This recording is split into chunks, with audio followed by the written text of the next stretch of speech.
11 o'clock at night. You know, that time you've already said good night twice. And there it is, that thin blue glow leaking out from underneath the bedroom door, like it's been there every night this week. Because let's be honest, it has. You could knock. You could go in and take it off her, like the experts say. But you know, you've done it before, and it ends in a massive screaming match that neither of you recovered from until the next morning or the next afternoon. So instead, you just stand there in the dark on the landing, wondering how a tiny weeny rectangle of glass got more of her than you do. Welcome to the Teen Whisperer. I'm Rach Friedley, health play specialist and mum, and the person who connects the dots everyone else is staring at in isolation. Now here's the truth. You are not one diagnosis away from understanding your daughter. You're not one parenting hack, one sticker chart, or one stern conversation away from fixing this, in inverted commas, because there's nothing to fix.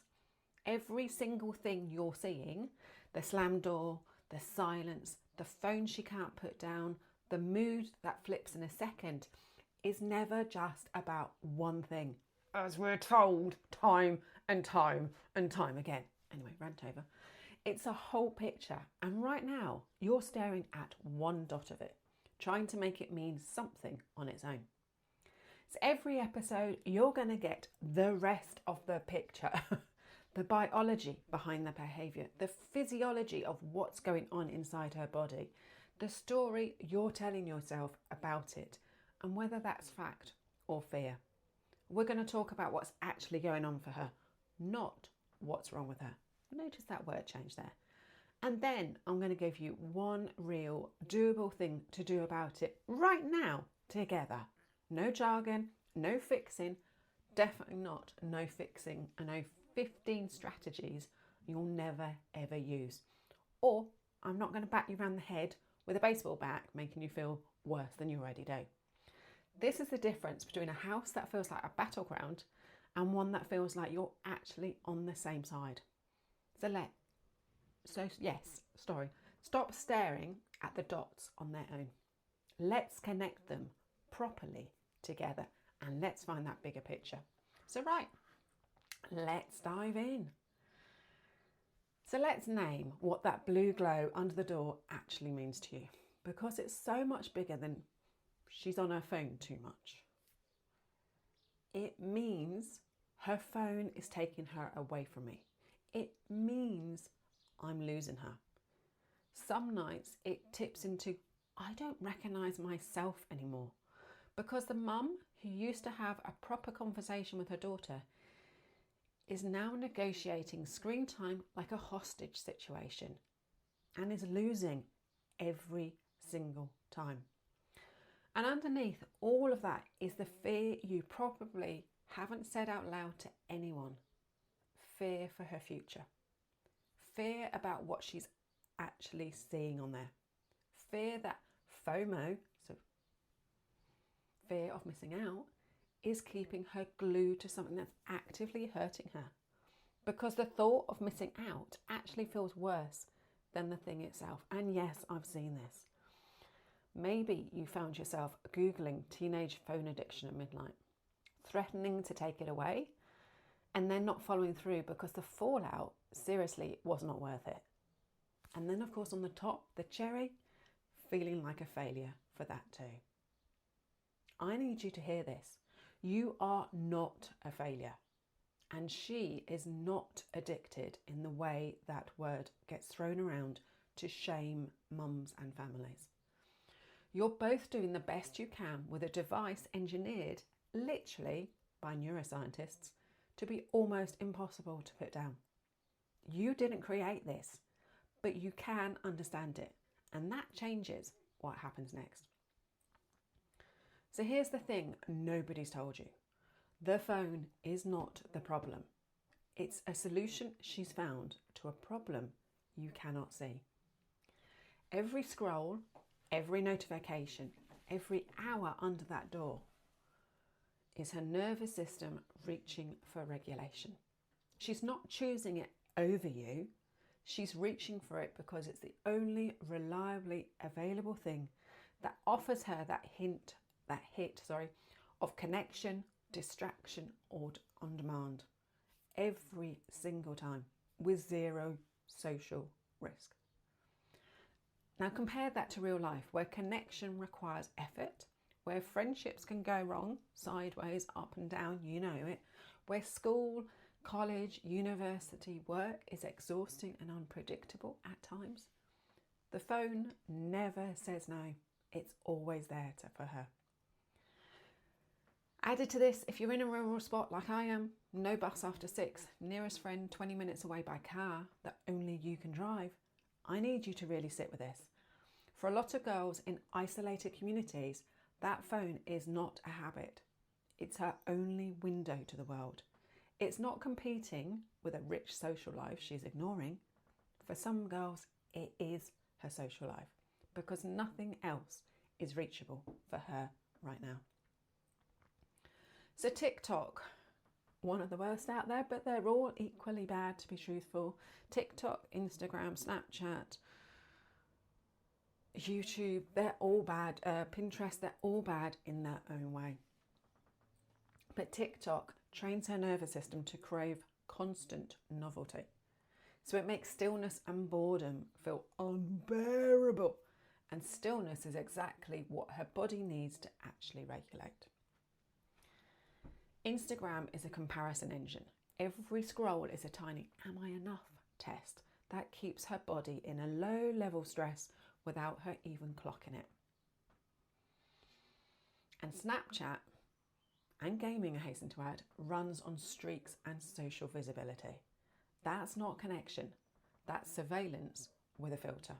And it's a huge driver of the anxiety you're seeing in your daughter. None of this means she's broken or that you failed, as I've already said. It means her nervous system found the only accessible source of stimulation and connection going. The goal was never going to be less tech, it's more life. Give her nervous system somewhere better to go, and the pull of the phone genuinely loosens. Not because she's white-knuckling a decision to put it down, but because her body finally has what it was actually asking for. So here's the thing I want you to take from today. Instead of asking, I've been there myself, why are you always on that thing? Ask her, what does being on there actually give you right now? That's the whole tool. One question asked with real curiosity, not as a trap. Why are you always on that thing? Demands of defense, and normally it comes out with frustration from you because she has to justify herself.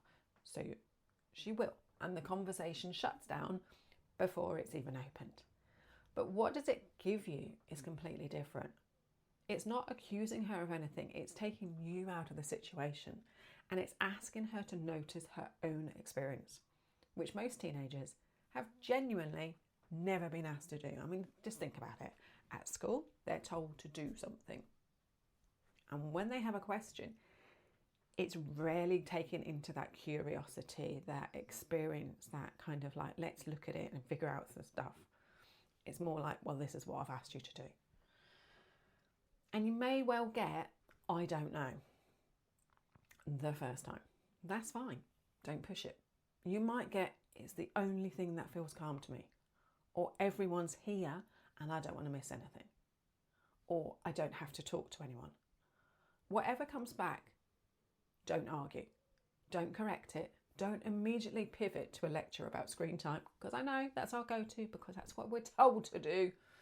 Just take it in. That answer is your map for what she's actually craving.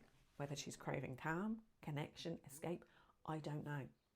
Now, the I don't know, just want to put a note in here, possibly is because she honestly has not got a frigging clue what it offers her.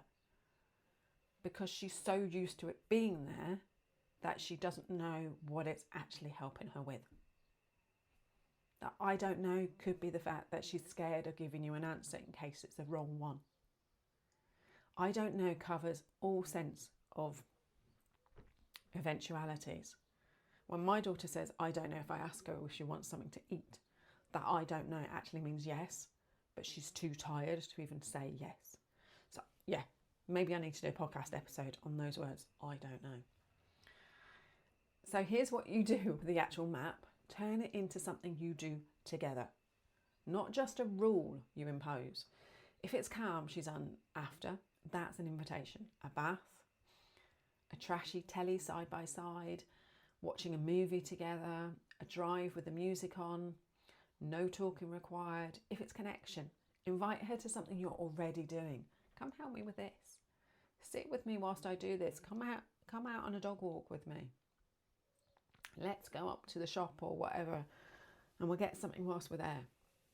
If it's escape from something specific, that's worth staying curious about gently over time, not so solving in one conversation. The point is not to replace the phone with a chore.